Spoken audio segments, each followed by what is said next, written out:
đội tuyển quốc gia Indonesia cuối cùng sẽ sử dụng sân vận động lớn nhất của họ, GIS, làm sân nhà.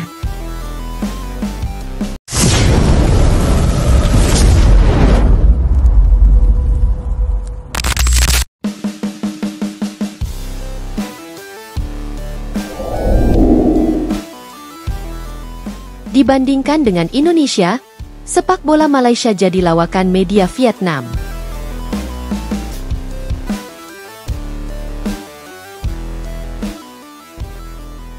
Sepak bola adalah olahraga yang sangat digemari di Asia Tenggara, termasuk Indonesia dan Malaysia. Kedua negara ini memiliki penggemar setia yang selalu mendukung tim nasional mereka. Namun belakangan ini sepak bola Malaysia seringkali menjadi bahan olokan di media Vietnam. Dalam beberapa tahun terakhir, tim nasional Malaysia seringkali tersingkir lebih awal dalam kompetisi besar seperti Piala AFF, Piala Asia, dan kualifikasi Piala Dunia, sementara Indonesia cenderung tampil lebih kompetitif. Hal inilah yang menyebabkan sepak bola Malaysia menjadi sorotan dan sering dicemooh di media Vietnam. Prestasi yang jauh tertinggal. Sepak bola Malaysia, meskipun memiliki sejarah yang cukup panjang, belum mampu mencapai puncak kejayaan di level internasional. Tim nasional Malaysia, yang lebih dikenal dengan julukan Harimau Malaya, seringkali tersingkir lebih awal dalam kompetisi besar seperti Piala AFF, Piala Asia, dan kualifikasi Piala Dunia. Berbeda dengan Indonesia yang meskipun sering terpuruk, setidaknya tampil lebih kompetitif dalam beberapa tahun terakhir. Indonesia bahkan pernah beberapa kali mencapai final Piala AFF, meski gagal meraihnya. Sementara itu, prestasi Malaysia di tingkat Asia Tenggara kerap dipandang kurang menggigit, dengan kekalahan beruntun dari negara-negara seperti Thailand, Vietnam, dan Indonesia. Tidak jarang, media Vietnam menggunakan kegagalan Malaysia ini sebagai bahan tertawaan. Bagi mereka, melihat tim Malaysia yang dulu dianggap sebagai rival kuat kini terpuruk dan seringkali kalah telak, menjadi hiburan tersendiri. Perebutan posisi di Asia Tenggara. Vietnam sendiri telah mengalami kebangkitan luar biasa dalam beberapa tahun terakhir. Dengan pelatih Park Hang-seo, tim nasional Vietnam menunjukkan performa yang sangat solid dan berhasil menjuarai Piala AFF 2 kali berturut-turut, serta sukses melaju ke putaran final kualifikasi Piala Dunia 2022. Prestasi ini tidak hanya membanggakan Vietnam, tetapi juga semakin memperburuk citra sepak bola negara-negara tetangga, termasuk Malaysia. Sebagai perbandingan, Indonesia dan Malaysia memang memiliki persaingan yang lebih panjang.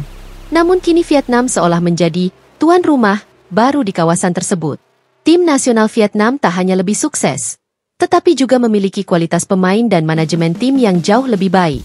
Dengan perkembangan pesat yang mereka alami, Vietnam kini memandang Malaysia sebagai lawan yang lebih mudah untuk ditaklukkan, dan hal ini semakin memperburuk reputasi sepak bola Malaysia. Kondisi liga domestik yang lemah. Salah satu aspek yang sering disorot dalam perbandingan antara sepak bola Malaysia dan Indonesia adalah kualitas liga domestik mereka. Liga Malaysia, meskipun memiliki beberapa klub besar seperti Johor Darul Ta'zim, belum mampu menarik perhatian internasional atau memproduksi pemain-pemain berbakat yang mampu bersaing di level internasional. Banyak pemain top Malaysia yang akhirnya memilih bermain di luar negeri atau pensiun lebih awal karena minimnya peluang di liga domestik. Berbeda dengan Indonesia yang meskipun memiliki liga yang kontroversial, Liga 1 Indonesia masih cukup menarik minat penggemar sepak bola Asia Tenggara.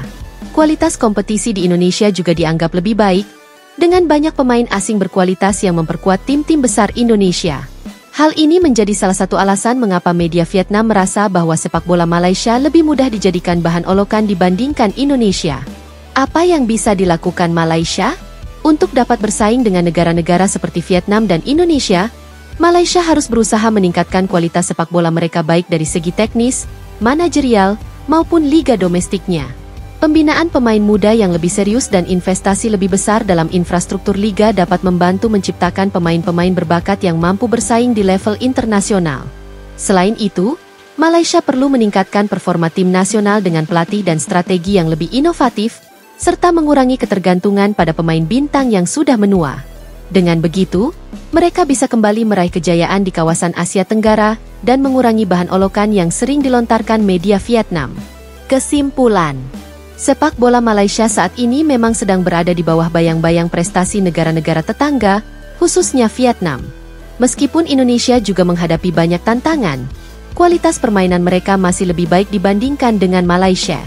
Ditambah dengan cemoohan dari media Vietnam, sepak bola Malaysia harus bekerja keras untuk kembali ke jalur persaingan yang lebih sehat.